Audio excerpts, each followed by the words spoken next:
Fisika Dasar RBL tentang fluida dari selang infus. Perkenalan dari sebelah kanan. Perkenalkan, nama saya Pandya Maulana Samarat Utomo dengan NIM 122490014 dari Prodi Rekayasa Instrumentasi dan Otomasi.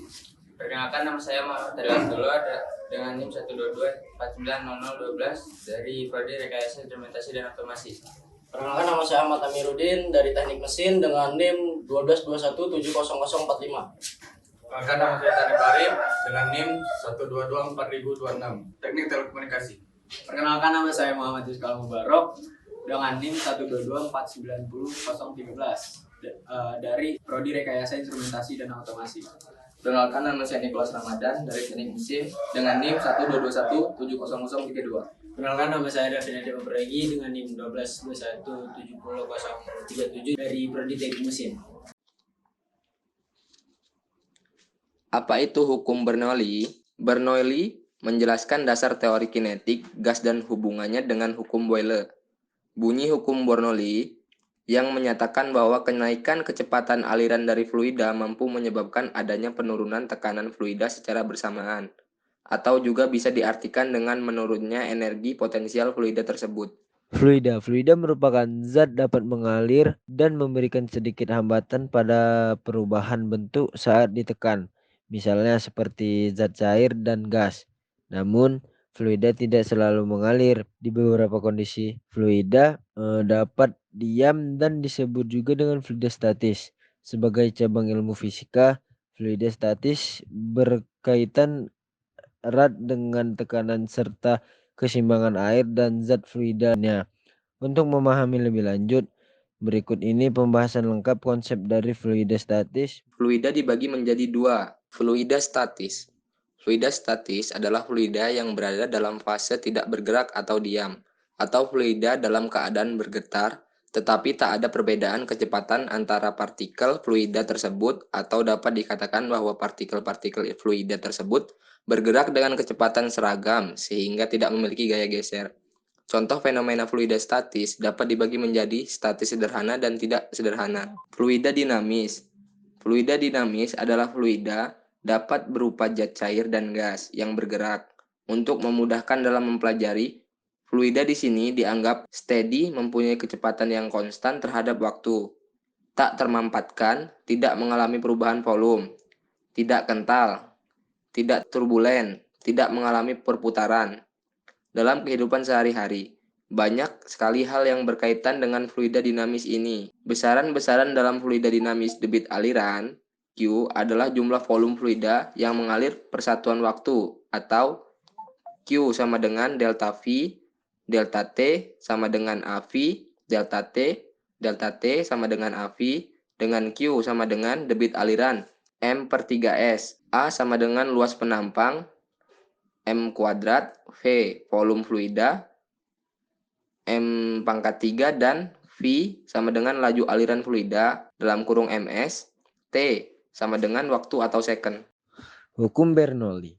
Hukum ini menyatakan bahwa jumlah tekanan, energi kinetik per satuan volume, dan energi potensial per satuan volume memiliki nilai yang sama pada setiap titik sepanjang suatu garis arus. Jika dinyatakan dalam persamaan, menjadi P1 plus 12 PV1 pangkat 2 plus PGH1 sama dengan P2 plus 12 PV2 pangkat 2 plus PGH2. Dengan P sama dengan tekanan air dengan satuannya PA, V sama dengan kecepatan air dengan satuan meter per second, G sama dengan percepatan gravitasi bumi dengan satuan meter per second kuadrat, H sama dengan ketinggian fluida dengan satuan meter, P sama dengan massa jenis dengan satuan kilogram meter kubik. Metodologi. Alat yang digunakan pada pembuatan pengganti alat infus. 1. Botol yang tutupnya sudah dilubangi sebagai pengganti kantong infus. Air sebagai fluida, selang infus, alat pengontrol kecepatan infus, dan terakhir paku. Adapun cara membuatnya. Yang pertama, masukkan air terlebih dahulu.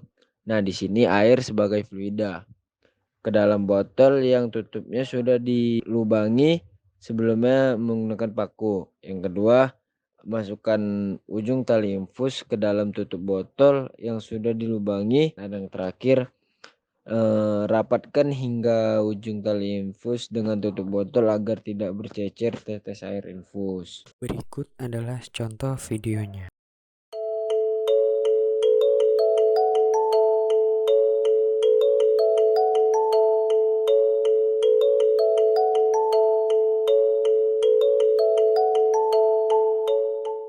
Kita diperlihatkan bagaimana cairan fluida tersebut mengalir dari kantong infus ke tubuh manusia.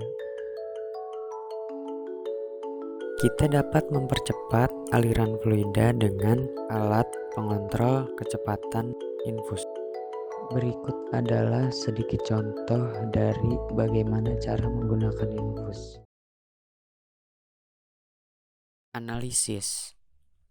Seperti pada gambar botol infus A, lebih tinggi daripada pengontrol kecepatan infus dengan panah ke atas, mempercepat laju, dan panah ke bawah untuk memperlambat laju. Sedangkan B adalah aliran air infus. Kesimpulan. Dari percobaan yang dilakukan, dapat disimpulkan bahwa pemasangan infus dilakukan dengan memposisikan kantung infus lebih tinggi dari posisi tangan pasien. Hal ini agar aliran cairan infus mengalir menuju tubuh pasien. Sebelum melakukan pemasangan infus, tekanan darah pasien harus terlebih dahulu diukur, agar dapat mengatur seberapa jauh jarak ketinggian kantong infus dari tubuh pasien. Untuk mengatur kecepatan aliran fluida infus, maka digunakan alat pengontrol kecepatan infus yang bekerja seperti keran air. Dalam peristiwa donor darah, posisi kantong infus diletakkan lebih rendah dari posisi tangan pendonor, sehingga darah akan mengalir dari tubuh pasien menuju kantong infus.